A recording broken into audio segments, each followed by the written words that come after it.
Bismillahir Rahmanir Rahim. Alhamdulillahi Rabbil Alameen. Wassalatu wassalamu ala Rasulihil Kareem. It's been my privilege and pleasure to spend the last few sessions on the subject of Qur'an and Science.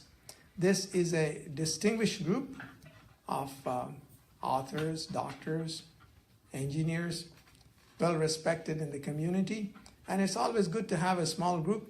That way we get to know each other, and later we can pursue the common questions that we all have. To review some of the things that we have covered, since this is the last of the 4 lectures, we started out with the definition of what science is. We said science is a method, a process, and an approach to understanding nature.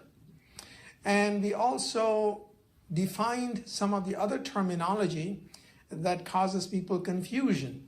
We defined philosophy and reason and logic.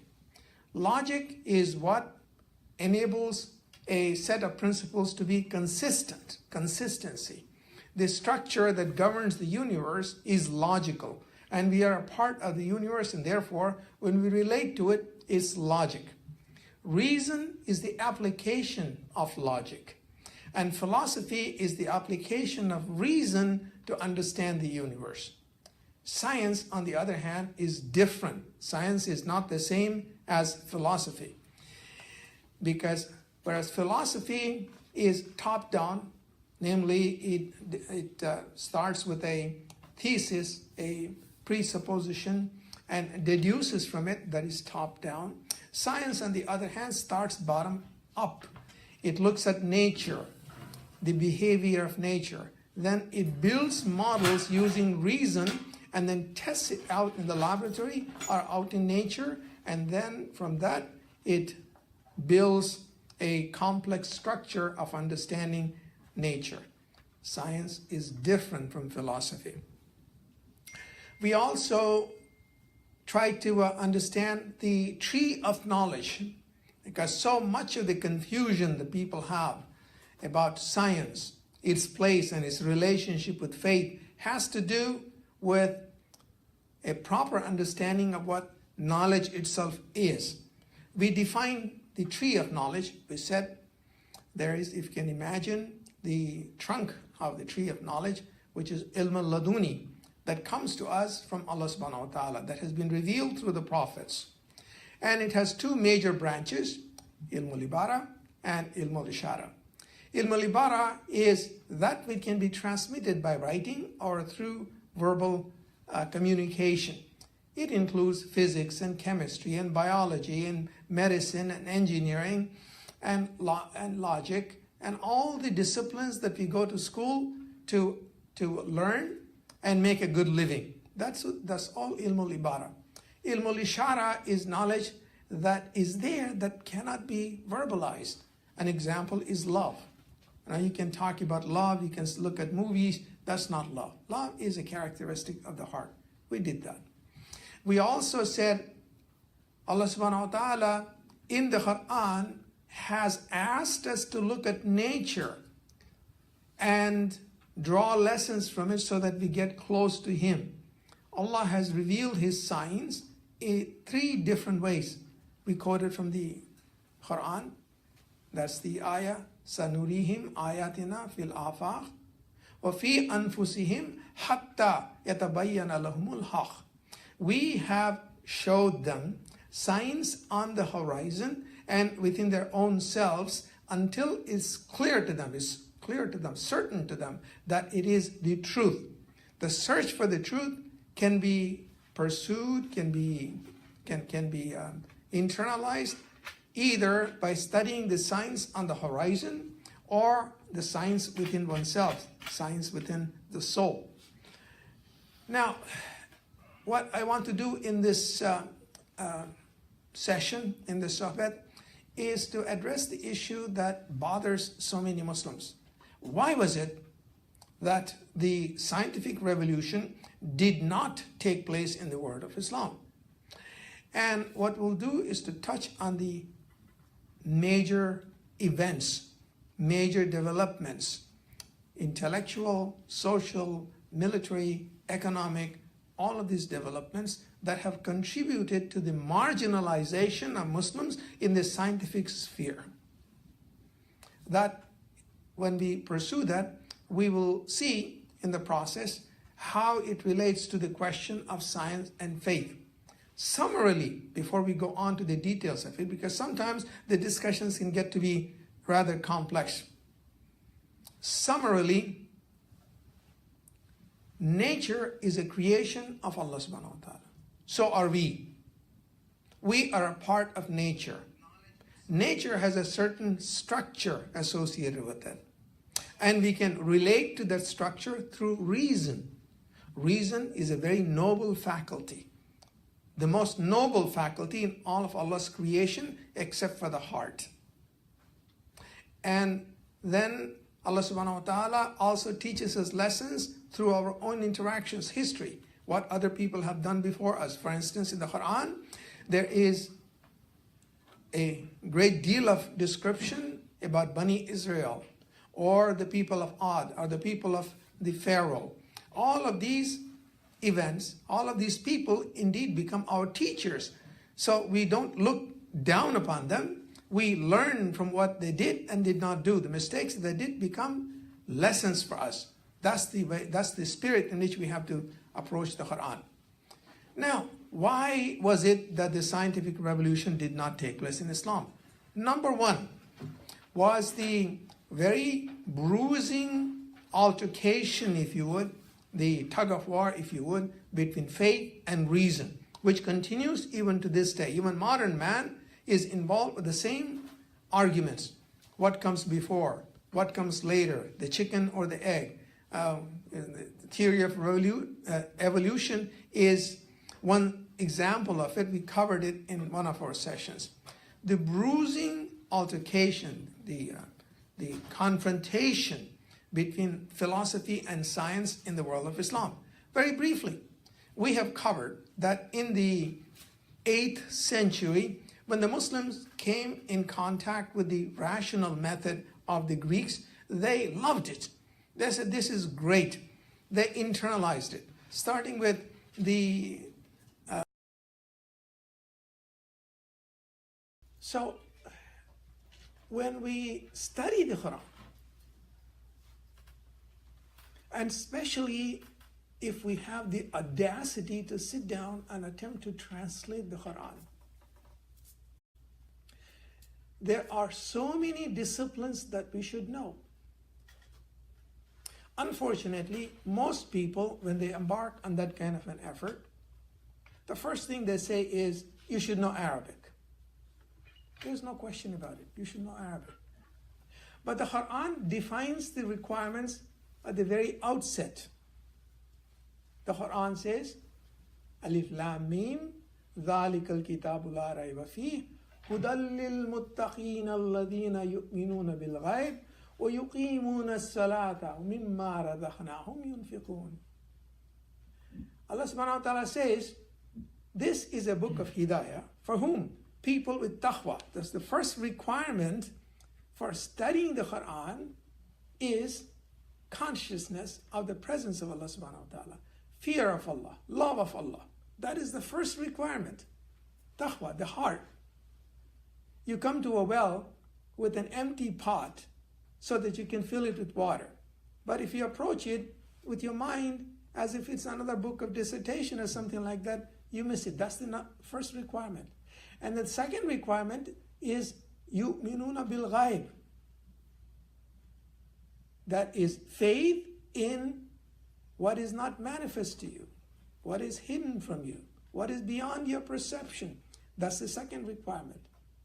The third requirement is to establish salat, which is communion, to remember Allah subhanahu wa ta'ala all the time. And then to split of what Allah gives us for other people, charity. These are the essential preliminaries before we study the Quran. Bring to the Quran an open heart so that Allah subhanahu wa ta'ala may fill it with His rahmah. Then come the other requirements. Arabic language, yes, classical Arabic language. Classical Arabic language is very different from colloquial Arabic language. There are many scholars here from Iraq, Egypt. They know that the colloquial language is very different from classical language. So let's apply it to this question. The person who asked, well, Allah subhanahu wa ta'ala created everything from water, so why not Iblis? I looked it up. I did some research. And here are the tools for research, and I would recommend them, especially for the young people. Here is a concordance of the Quran by Hannah Cassis. I would highly recommend it for anyone who is serious about doing research in the Quran. Most of the words in the Quran are explained in here with cross-references to practically every ayah. So now, let's use this tool that is available to us and ask ourselves, the word kulla, when you translate into English, another requirement for translation is not just knowledge of the Arabic language, classical Arabic language, but also a mastery of the English language. Because a translation is dynamic, perceptual mapping from one language, one culture to another language and another culture. If you don't know English, then you'll translate it in such a way that an English-speaking person will say, what is the meaning of it? See, now, look up the meaning of the word kulla and how our scholars through the ages have looked at it. It has many meanings. It could mean a matter, an affair, a thing, anything, something, everything, here and there, some, in some connotations, nothing, not, at all, in any way. In other words, the word kulla is not all-inclusive. Doesn't include everything. It has multiple meanings. Then the other word is shay, thing. Now, it doesn't take a genius, it does not rocket science, to say that the shaitan is not a thing.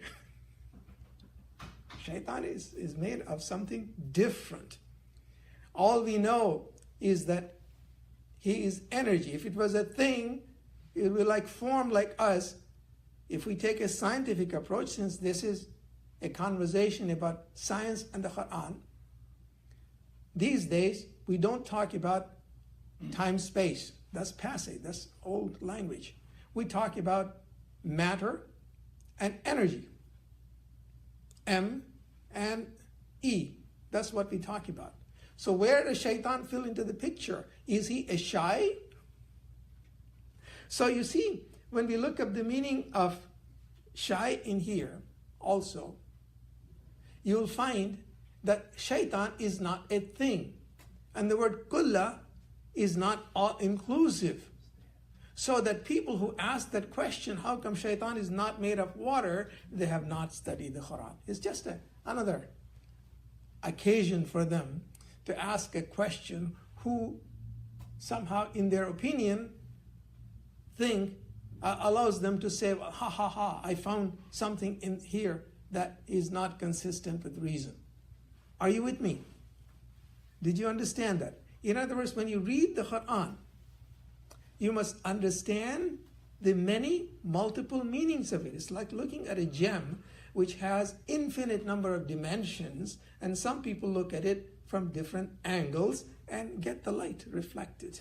So this does not mean the shaitan was created out of water, unless you want to stretch the argument. The other day I was talking to someone, I said, well, look at wax. A wax has to burn before it gives off light. Where does the wax come from? It comes from it oozes out from the belly of the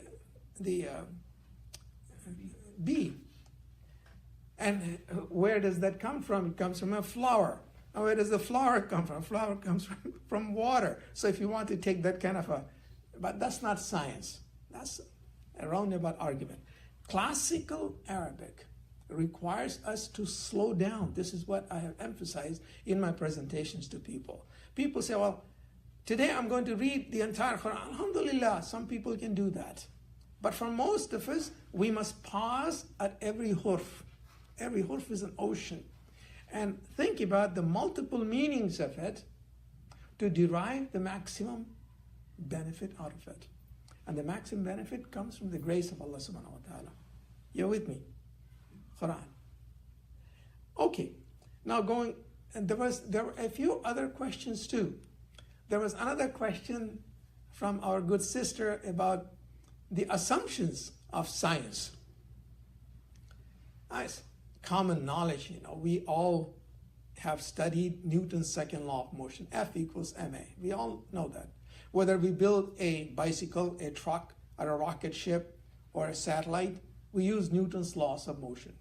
That's what governs our ordinary civilization. But we also know these days the Newton's laws of motion are only an approximation when the velocity of light velocity that we are moving at is small compared to the velocity of light. It breaks down. Either we go in the direction of quantum mechanics or in celestial mechanics. Assumptions. The assumption of before and after. I spent a great deal of time on time in the Quran. I have given you at least 21 definitions of time in the Quran. At least 21. If you're looking for clock time, it is there. If you're looking for relative time, it is there. If you're looking for absolute time, it is there. If you're looking for mysterious time, it is there. If you're looking for the passage of time, it is there. It is all there in the Quran. Why did I spend so much time on time? Because the study of science and of philosophy and logic and reason all depend upon our understanding of time. So people make assumptions and they study the Quran and then they end up in arguments. No, Allah's word is beyond argumentation. Allah's word comes from the heavens in Arabic. The Quran is in Arabic. Translation is a translation. So we must know our own limitations. We must know under what paradigm we are discussing the Quran. And the same thing when we engage in a conversation with people today. The purpose of the series was very simple. The purpose was to point out that these days it's fashionable to say that there is a conflict between science and faith. Everyone says that. Oh, there is a conflict because of the theory of evolution or whatever. There's a conflict. People say that. I have tried to demonstrate that when people say that, we must know what faith are we talking about. Are we talking about the Christian faith, the Jewish faith, the Hindu faith, the Islamic faith? What faith are we talking about? In that paradigm, if you are a student of history, another thing that you must know if you are studying the Quran, in addition to language, is science and history. It's not my opinion, it's what Allah subhanahu wa ta'ala says. I quoted the last time. سَنُرِيهِمْ آيَاتِنَا فِي الْآفَاقِ وَفِي أَنفُسِهِمْ حَتَّى يَتَبَيَّنَ لَهُمُ الْحَقِّ. Afaq, in the horizon, science and history, and within their own souls. So you must know the science of the soul. You must know history. You must know science, the best science, with its assumptions. You must know both languages. You must know the context, the culture, always with the knowledge that we don't know. And then all of it within the paradigm of taqwa. So I spent a great deal of time on time. It's very important, if nothing else. Please remember that in Islam, there is no conflict between science and faith because, according to the Quran, nature is not God as it is in certain faiths. Many Eastern religions consider nature to be God. They worship trees, they worship the sun, even today. They worship whatever they find. No. And in the stories of Abraham, you know, Ibrahim alayhi salam. He looked at the star, you know the stories. And he said, no, that's not God. On the other hand, Islam also points out what is not non-God, not God, namely the secular approach. In the secular approach, they have taken God out of nature. This is secular. And hence, they ascribe to nature capabilities which nature, you wonder where it gets it from. There's a Mother Nature. Mother Nature is going to do that. Good. We all love Mother Nature. Because they took God out of the picture in the 13th century. And I've given you some background, historical background, especially for the young. Why is it that the Christians maintain that there is conflict between faith and science, which we somehow parrot back? We say, well, there's a conflict. Because when the Christians started to translate works from Arabic into Latin after the conquest of Spain, starting with the year 1086, which is the fall of the capital of Spain, till the year 1248, when Seville finally fell. During that period, when they translated it, all the works from classical Arabic literature fell into their hands. And just as the Islamic scholars, the Muslims, had to face their faith in rational terms in the 8th century, the Mu'tazilites, we have gone over that. The convulsions that it created and the outcome of it. The Christians similarly were faced with the same questions. They could not justify the assumptions of Trinity and the assumption of the Holy Ghost. And therefore, St. Thomas Aquinas, perhaps the most influential of the Latin classical writers who wrote in the 13th century, he postulated that there are issues that can be deciphered using reason, which is nature. And there are issues that cannot be deciphered using reason, which is faith. That was the origin of it, the beginning of it, the bifurcation. We don't have it. In the Quran, Allah subhanahu wa ta'ala not only asks us to think, to reflect, but in actuality presents evidence. In the Quran, nature has signs. It is a sign, S-I-G-N. Every created thing has a sign in it. Every atom has a sign. Every string has a sign. Every genome has a sign. Every person has a sign. We'll talk a little bit more about the signs that we see in nature. So the Quranic approach is that nature is good.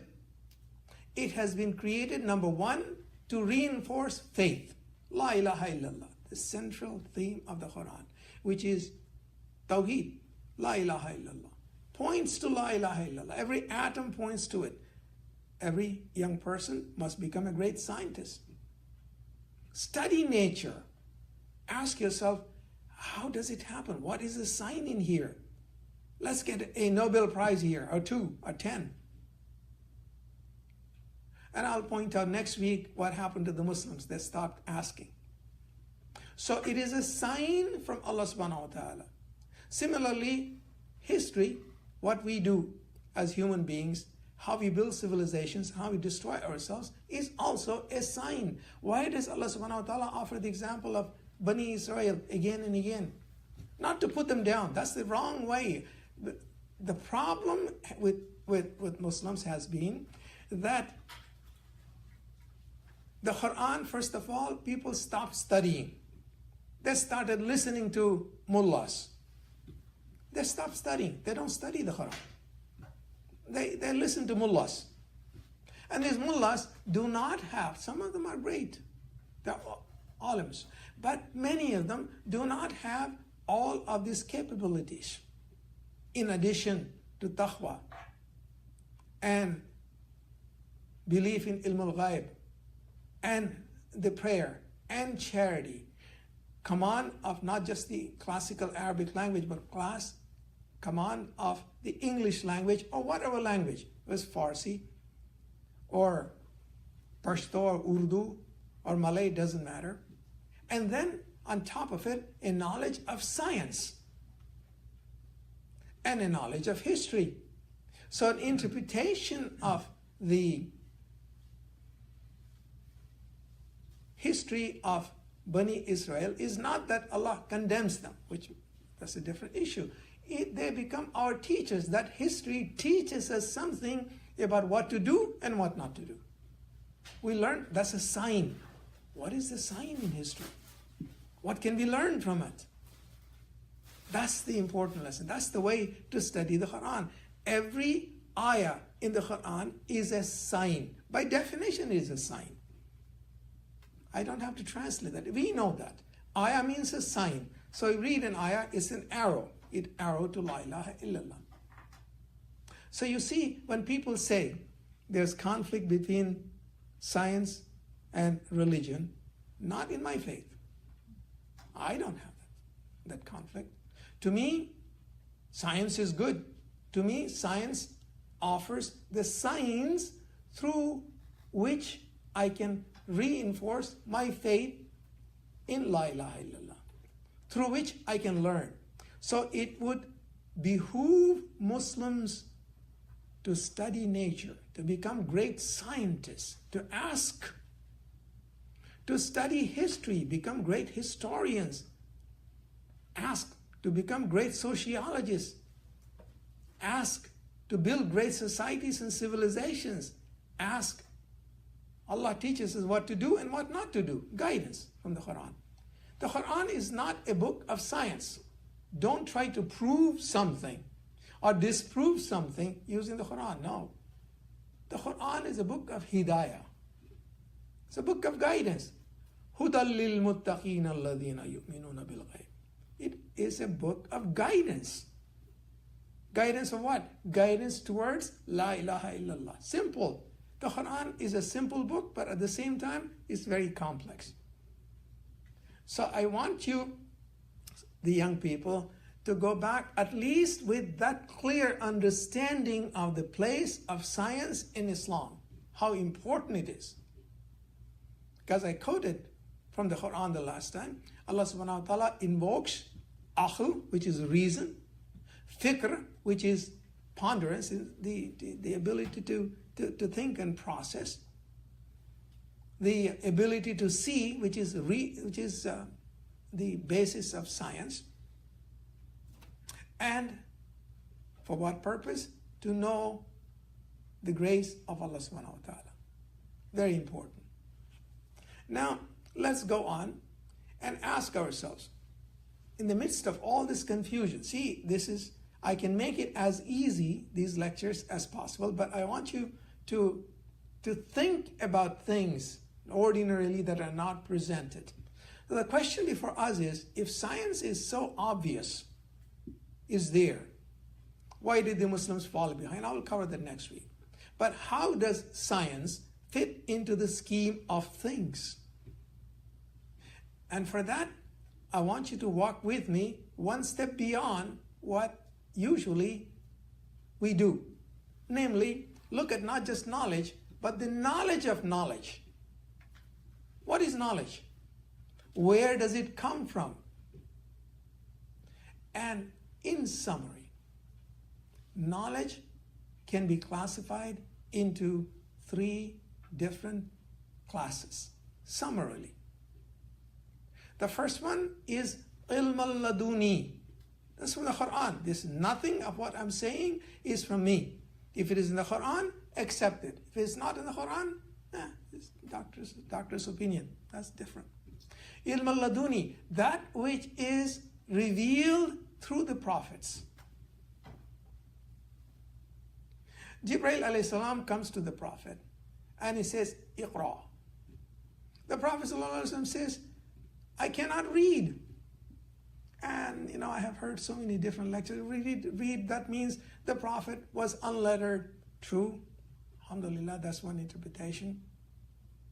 But you see, humankind cannot read by itself. Immediately after the Iqra, Bi-ismi rabbikal ladhi, in the name of Allah. So whatever we know is through the name of Allah. Ilm al-laduni, that has come down to us through the prophets. That's the Qur'an. That's the Kitab, of which the Qur'an is the final completion of it. So the names of Allah, the 99 names, and some people say there's thousands of them, whatever. At least the 99, we all agree about them. Those names contain within them the genesis, the roots of all knowledge. Allahu, Khaliqul, Bari'ul, Musawwiru, Lahul, Asma'ul Husna, for instance. Khaliq. Bismillahir Rahmanir Rahim. We all recite all the time. Alhamdulillahi Rabbil Alameen. Alameen, universes. Not just the world. Universes. We can talk about how many universes we are talking about. So, that is Ilmul Laduni. Then it has two major branches. I'm packaging it especially for our young people. Inshallah, some of you will become great scholars one day. Inshallah. It has two major branches. One is Ilmul Ibara and other one is Ilmul Ishara. Ibara, Ain, Be, Alif, Re, A. Ibara, like Ibarat in Urdu and Farsi. That which can be written. It comes from the connotation in the Arabic language of wading. If you have a stream, you have to cross the stream. Anyone who has lived in the area of monsoons or where the rains are plentiful know the following. You don't cross a stream without being prepared to get drowned at the same time. Because if the rain comes, not there, but somewhere upstream, the water does not rise slowly. It comes in a wave. It comes in a wave. The nature of water. Wave theory. But that's a different thing. So when you wade a stream, when you walk from one end of the stream, one edge of the stream to the other, is called ibara, to go. Anything that can be described, anything that can be taught, anything that can be written, anything that can be told through something that we comprehend. And therein are reason, senses, the comprehension that we have, and hence all of the disciplines that we learn in colleges. We go to Stanford and MIT and Caltech and Berkeley, and we learn physics and chemistry, even mathematics and biology and English. All of these fall into the category of Ilmul Ibara. It's a vast field, knowledge, tree of knowledge. On the other side is Ilmul Ishara, the knowledge of the heart. Allah subhanahu wa ta'ala created humankind. Is the hadith, you know this hadith. The hadith says, this hadith is Qudsi. Allah says, I created the universe for you. And I created you for myself. The meaning of that is that, as again another hadith says,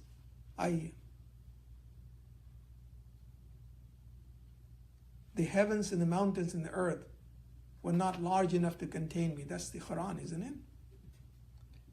But the heart at the moment was large enough to contain me. So the heart, it has preponderance over the mind. The mind is perhaps the greatest creation of Allah subhanahu wa ta'ala in all universe, except the heart. The mind is marvelous.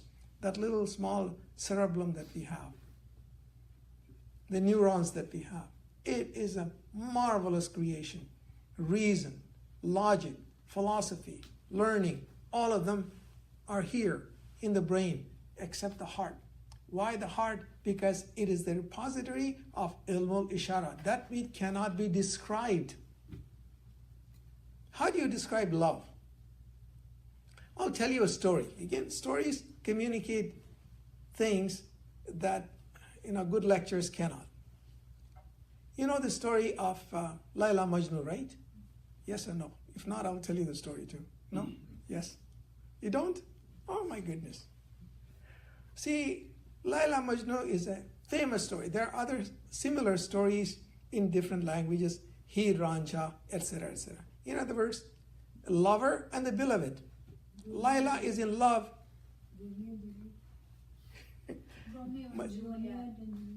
Yes. Majnun is in love with Layla. He's in love. So it's a classical love story. And the teaching method is didactic is called. These stories are there for teaching. Don't come back and say, where is it written? Only people who have whatever. So he dies one day in this story. Majnun dies. And he is buried, and they come in, the two angels, and they start interrogating him. And they say, what is your name? They ask him Majnun. And he says, Layla. Says, what were you doing on earth? Layla. What do you believe in? Layla. No matter what question they ask him, he says, Layla. So the angels, now they got, my goodness, we have a problem here. We got to report it. So they go to the throne of Allah subhanahu wa ta'ala, and they're standing down below and say, Ya Allah, we have this man in here. And no matter what we ask him, he says, Layla. So Allah subhanahu wa ta'ala, he's very pleased because he knows what's going on. And he commands the angels to go back and say, tell Majnun that Layla was really me. So the angels go back and they report to Majnun, Layla, you say, it's me. You are in love with Allah subhanahu wa ta'ala. So Majnun says to the angels, well, if Allah was really Layla, why did he have to invent or make Layla for me? What I'm trying to communicate is, how do you communicate love? It is ilmul ishara. That the condition of the heart cannot be communicated. There are things that you can communicate with a movement of the eye that you cannot write down in 1,000 books. Ilmul ishara. People who have inner knowledge communicate that without saying a word. The Prophet ﷺ communicated so much of what he was teaching to the Sahaba, sometimes without uttering a word. I'll give you another example. When Umar radiallahu anhu was assassinated, Hazrat Usman radiallahu anhu, he was elected the Khalifa. So we have gone over that in our history lectures. And it is said that those days, as we all know, the Khalifa used to lead the prayers. He was not hiding as do the presidents of these days in their armored cars and so on. They used to lead prayers. So he goes to the masjid and he ascends the member, the mihrab.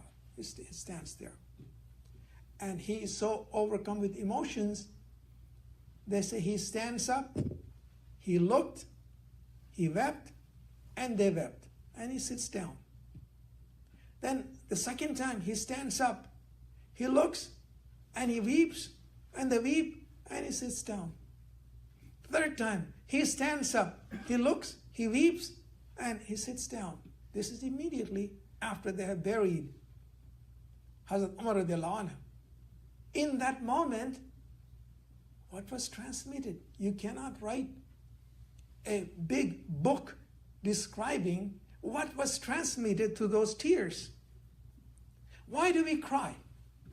We read Rumi, why do we cry? There are people in here who are friends, and I'm not going to mention their names.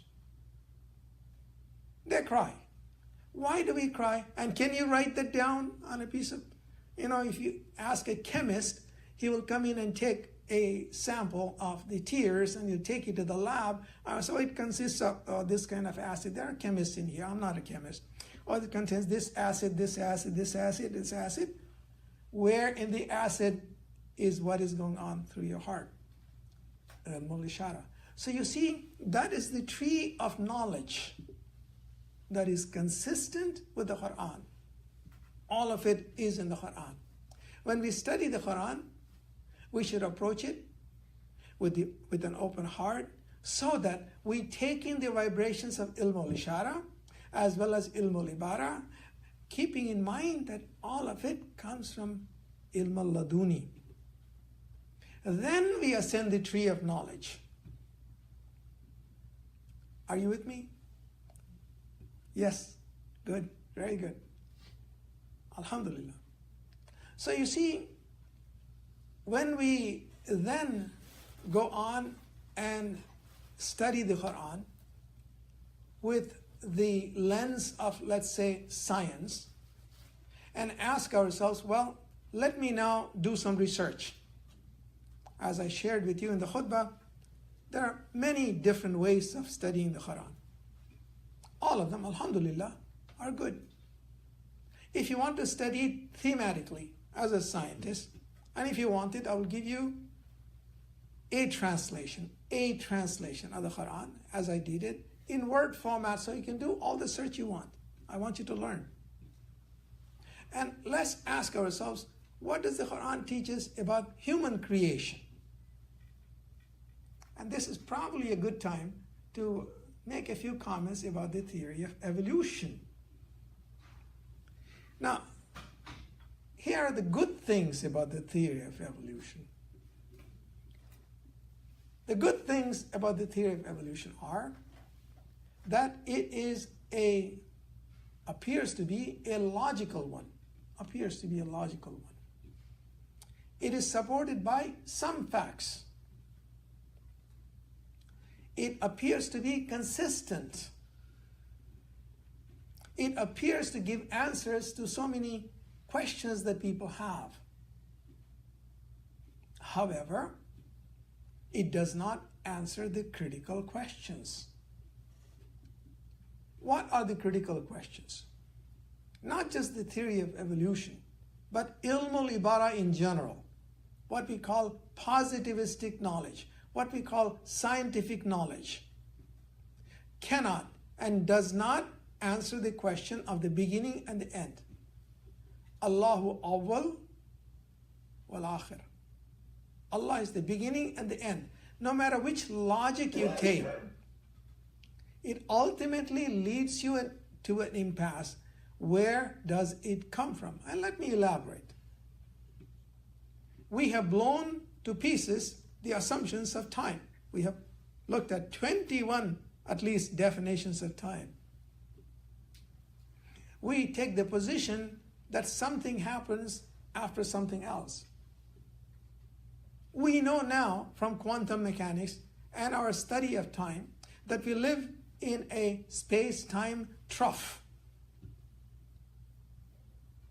And the space-time trough is not valid as we approach what we call a singularity. We know black holes, for instance. These are just names. You approach a black hole, light itself gets sunk into it, does not come out. Time does not mean anything. It does not mean anything anyway. In the Quran, there are so many different ayahs. So if we don't know what time is, if we make assumptions about time, any position that we take based upon our assumption of time is also an assumption. Let's take, for instance, the evolution of man. If we come back and someone tells me, I believe in creative design, I say, alhamdulillah, makes sense. Creative design. Theory of evolution giving to nature the ability for these kind of spontaneous or the lateral transmission of genomes is something that is still debatable. The proofs are not conclusive. And until the proofs are conclusive, it is not science, it is a theory. It's a good theory, but it's still a theory. For instance, this is for some people who ask the question, good friends of ours, scholars. The difference between two brothers or two sisters from the same father, same mother, are at the minimum 3 million genomes. These are facts that we can look up and we can discuss it over a cup of tea.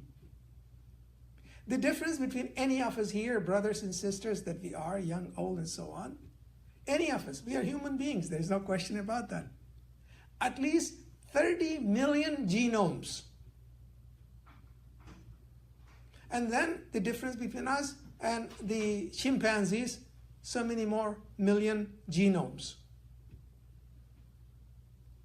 Now, if I make the assumption that the Earth has been around for 3.5 billion years and the Sun has been around for 4.5 billion years, for so many genomes to be common or being uncommon, you can calculate every 10th year or so there should be a lateral transfer of genome. Just sort of using some scientific descriptions in here. You see, the world is a composite of billions upon billions upon billions, trillions upon trillions of events at any given moment. Within our own body, each of us contains trillions of cells. Each of us. The universe, trillions of events are happening at the same time. On a statistical basis, if you take a deck of cards, if you play cards, after a while, the deck of cards can repeat itself. It's a common phenomenon. It's only what, I don't know how many cards you deal with. Some people use 60. In these trillions of events happening at the same time, why is it a priori, obvious, that this will lead to the arrow of time? Why should things lead from the simple to the complex? Why is it that we have the appearance of a male and a female at the same time? Why can't we have the appearance of different molecules at the same time? Because we know that the earth was created, the whole universe was together at one time, then we had the gaseous substances, then they condensed, we know that much, the sun and the earth. And out of it, why can't we have different molecules, different types of appearances all at the same time? This is not science, what I'm saying now. I'm raising a question. It's a good theory. It still needs a lot of work before it becomes science. All I'm trying to communicate is that it's a good place to start when we talk about science is, I don't know. I'm the first one to say that. I don't know. It's a good place to start.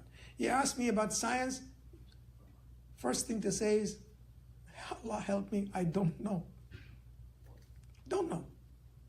And then with some humility, what little we know, like, a child picking up a grain from somewhere, you can give some kind of an answer. Allah subhanahu wa ta'ala describes the process in bold strokes about the creation of human beings. First, the creation of Adam. And in the khutbah, I covered the essential attributes of Adam. First, he is a trustee.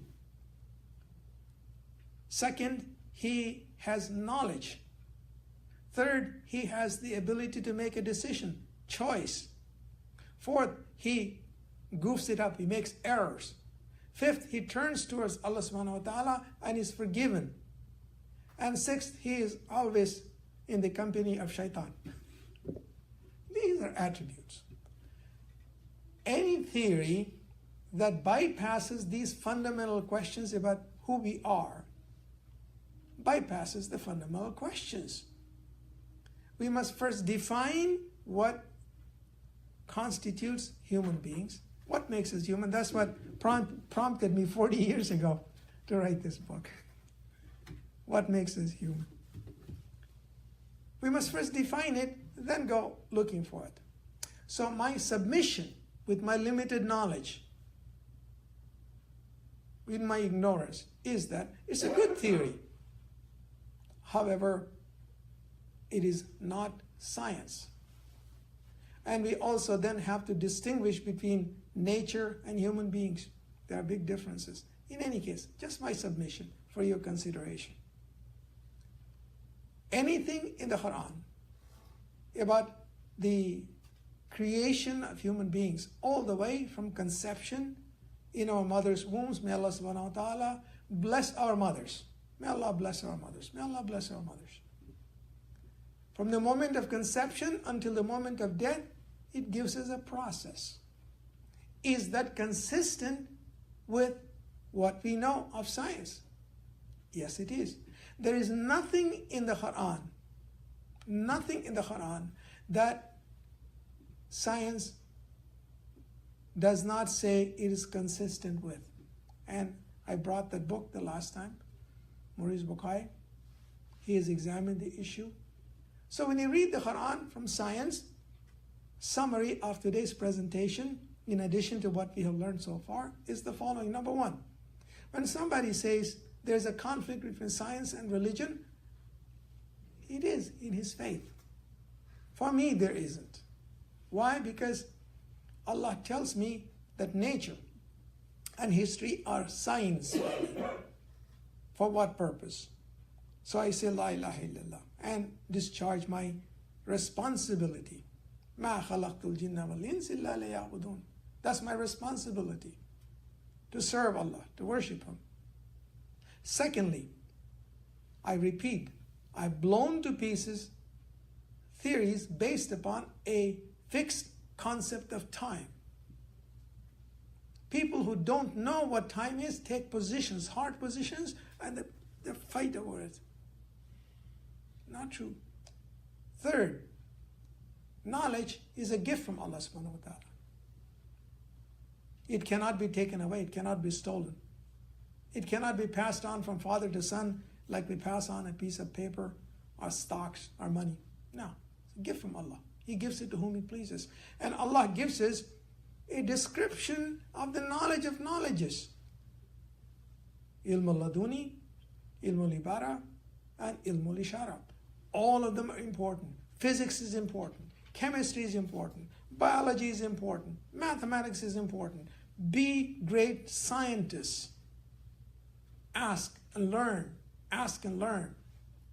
The Prophet ﷺ said, if you have to go to China in search of knowledge, which can also be translated to mean if you have to go to China in search of science, go to China.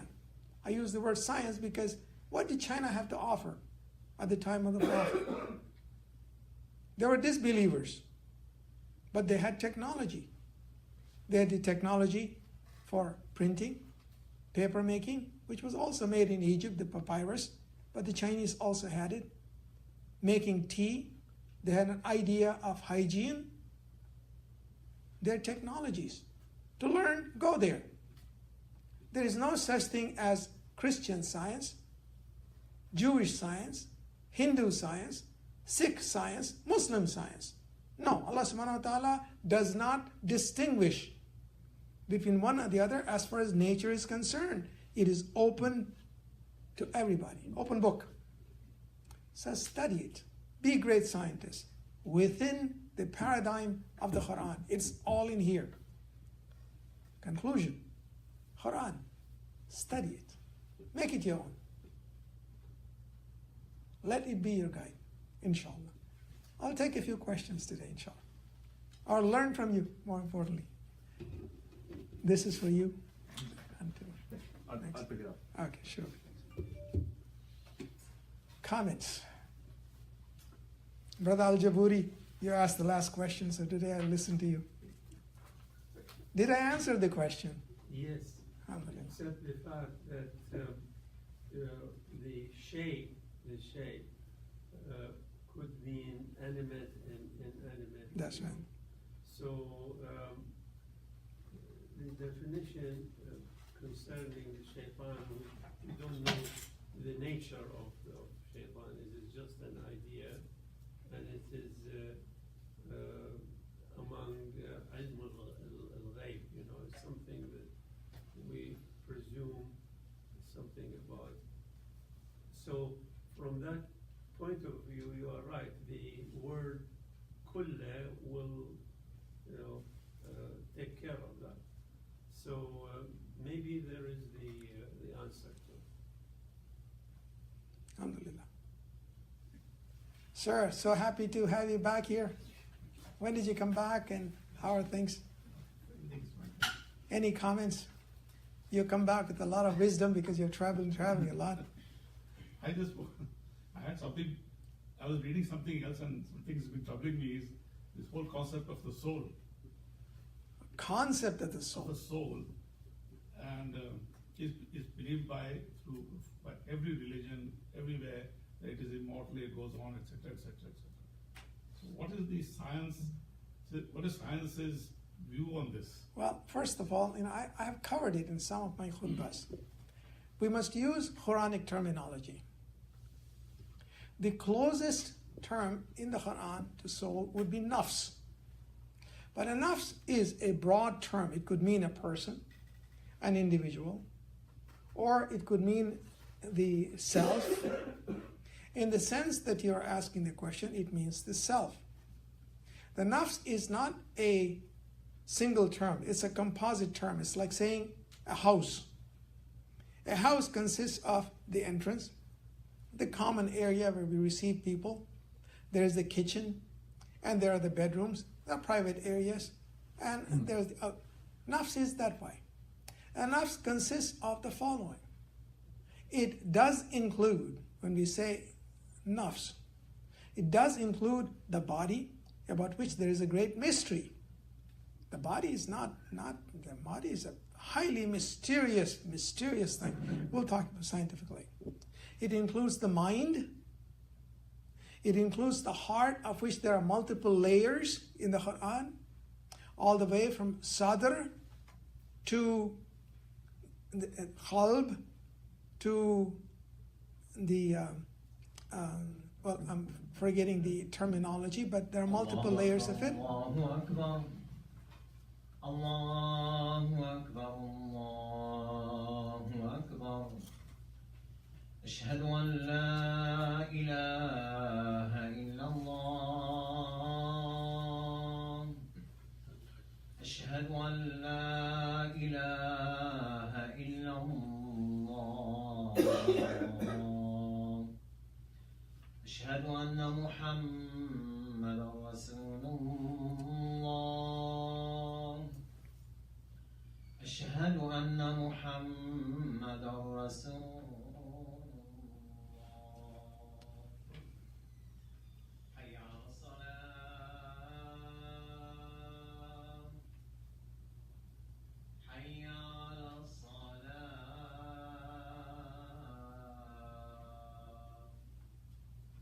حي على الفلاح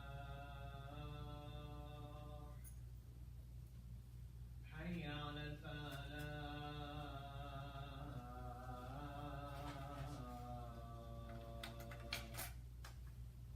الله أكبر الله أكبر لا إله إلا الله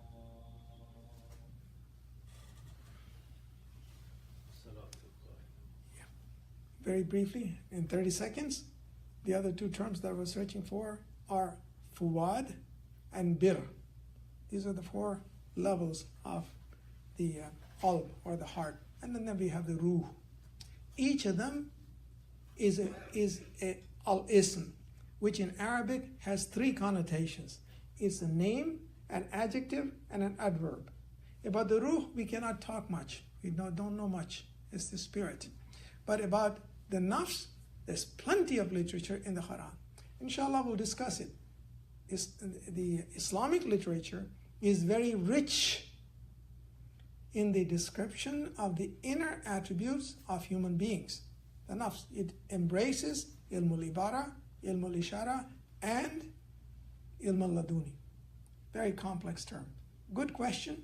It requires multiple lectures. Some of them I have shared with you, but I'll be glad to come back and discuss them again. La hawla wa la quwwata illa billah. The prayer time, inshallah. For the next week, which is probably the last lecture, isn't it? We can continue, but at least we'll have one more. I will go over why it was that the scientific revolution did not take place in the world of Islam. Why did it not take place? We'll talk about Al-Ghazali, we'll talk about Ibn Rushd, we'll talk about the Mutazilites, we'll talk about Aurangzeb. There are multiple reasons. And inshallah, that'll be good for young people because that haunts other people. Inshallah, we'll do it. Thank you so much.